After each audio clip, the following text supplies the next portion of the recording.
Hello. This is Stephanie, Talk Tales and Trivia. How are you today? I hope you're doing well. Where I am, the sun is out, and it's going to be a beautiful day, but a little warm. I am so excited about this episode. I am so excited as I was doing the research. I really have found that this is a topic that is so cool and is just really a learning experience today, and I've learned a lot from it. And I would love to share it with you. My topic today is, drumroll, Jane Jacobs, what I learned about communities. You know, communities are what makes up our life, where we live, who we know.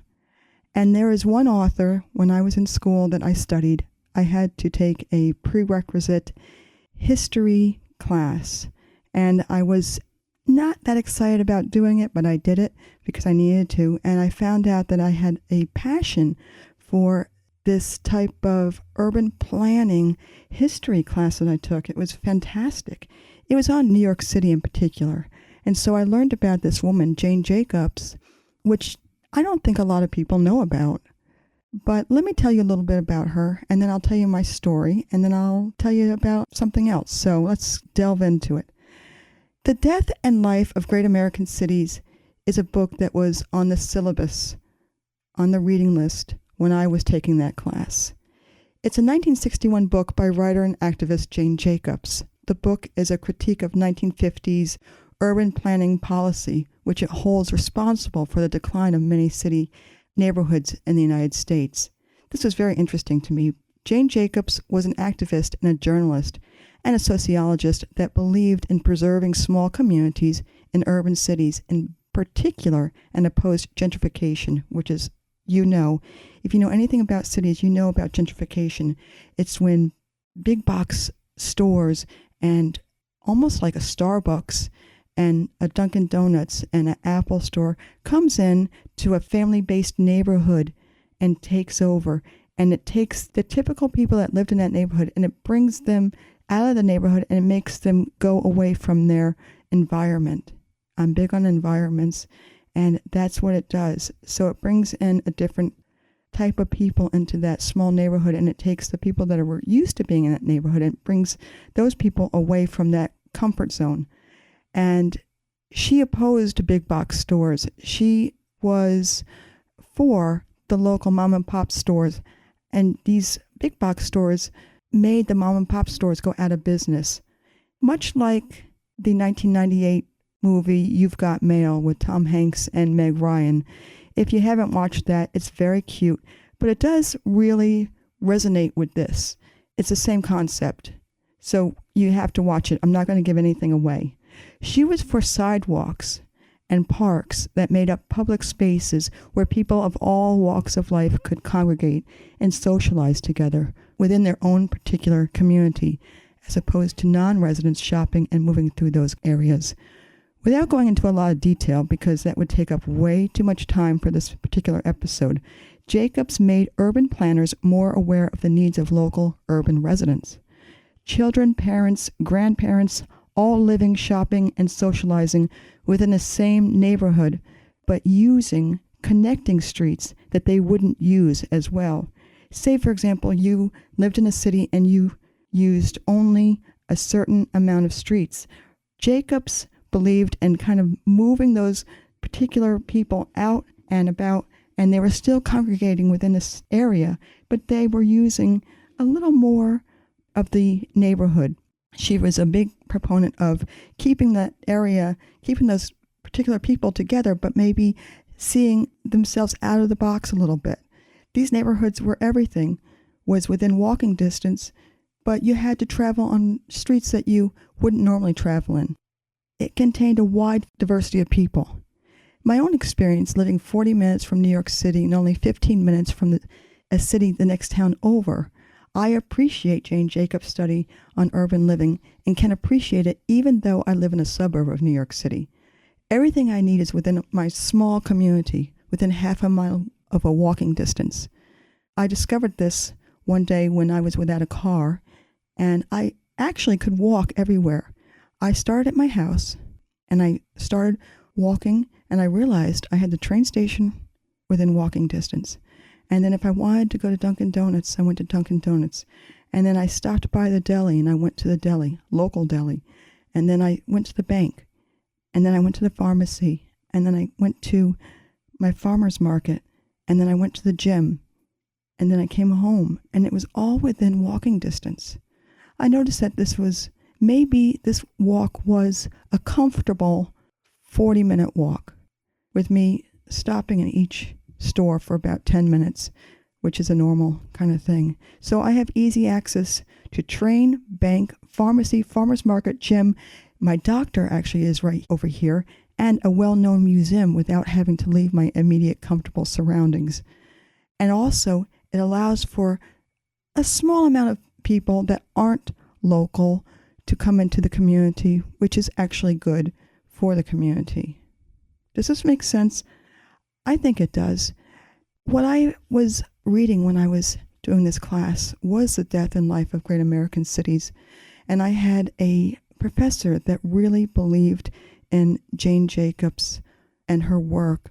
She has done many, many books, and it was a new concept when she came out with it. She was opposing building highways and tearing down old structures so that new structures like a highway could come into that neighborhood. There's a group in the city, well, it's two people, James and Carla Murray. If you are ever in New York City and you want to have an experience, you will no doubt enjoy James and Carla Murray. They wrote a book. They're all about storefronts and the city losing their storefronts that make up the New York City experience. And that is something that it resonates so much with me and I'm so passionate about. And I really grabbed onto this concept. About 6 months ago, I guess, a great hangout for me was Trash and Vaudeville in the city. It was on 8th Street. And I remember when I was young, maybe 14, 15, 16, high school, I would love to go into the city and go into the store and buy everything in the store. It was iconic to Greenwich Village, to 8th Street, St. Mark's Place, as they call it. And it was so much fun. And back then, it had been in business forever. And it wasn't until about a year ago that they lost their lease, which was very sad for a lot of people because it was such an iconic store. But if you go into the city and you see this advertisements for James and Carla, they actually do a Jane Jacobs walk. And it's a lot of fun because you get to talk and you get to learn about storefronts and the decline of storefronts that were in the era of the 50s and 60s and even 70s, and the loss of those storefronts and those businesses and how sad it really is. And I really wanted to say that when I was in school and taking this course, and I remember that Jane Jacobs was still alive, but she had moved to Toronto. She had been living in the city forever, but she had moved to Toronto at that time. She was quite old, and she had moved to Toronto. And I remember graduating from college and having the opportunity to do an internship with this woman that had actually known Jane Jacobs. And at 37 or 38, I declined the position. And that was probably, as I think back on it, one of the biggest experience snafus of my life. In other words, I wished now I had taken that opportunity. But something else came along, and I'm over that. And I look back at it and say, that's a learning experience. We can all learn from situations, but she was a real proponent of Jane Jacobs, and she believed in that. Even now, you can certainly go to her website, which is Public Spaces, and she is still creating, not Jane Jacobs, but this other woman is still creating areas of public spaces where you have people flowing into neighborhoods where there is a wide diversity of people and they all congregate together, and it's like a beautiful living situation. And I would suggest that you go and get the death and life of great American cities. If you want to read a sociology book and you really want to delve into that, because it's very interesting, it's not a topic that people usually know about or even find interesting, but it's not just about urban planning policy. It's not just about the declining neighborhoods. Now, she was writing in the 1950s, so it's a little changed, but she really talks about the decline and how it affected her. But we're going to talk about the decline or the positive sign of American cities today, because she does have another topic in here where she talks about the erosion of cities and attrition of automobiles, which we are so interested in now. So I would love to know how you feel about Jane Jacobs, The Death and Life of Great American Cities, if you've read it. And I would love to know how you think about that book. As always, I am on iTunes. I am on Stitcher. Please subscribe. And I have a Facebook page. Love to hear from you. Love to hear your little thoughts about this subject. And I would love to see you on Twitter. My email address is talktalesandtrivia@gmail.com. As always, this is an exciting episode here where I mostly give you history. It's not always like this, but I am so passionate about this author, and it brought back a certain feeling for me to talk about Jane Jacobs. So I will be back for another episode of Talk Tales and Trivia soon, and I hope that you enjoy this. I'd love to know other areas of interest that I could talk about and you find interesting. So please leave that, and all this information will be in the description box down below. Thank you so much, and I'll see you soon.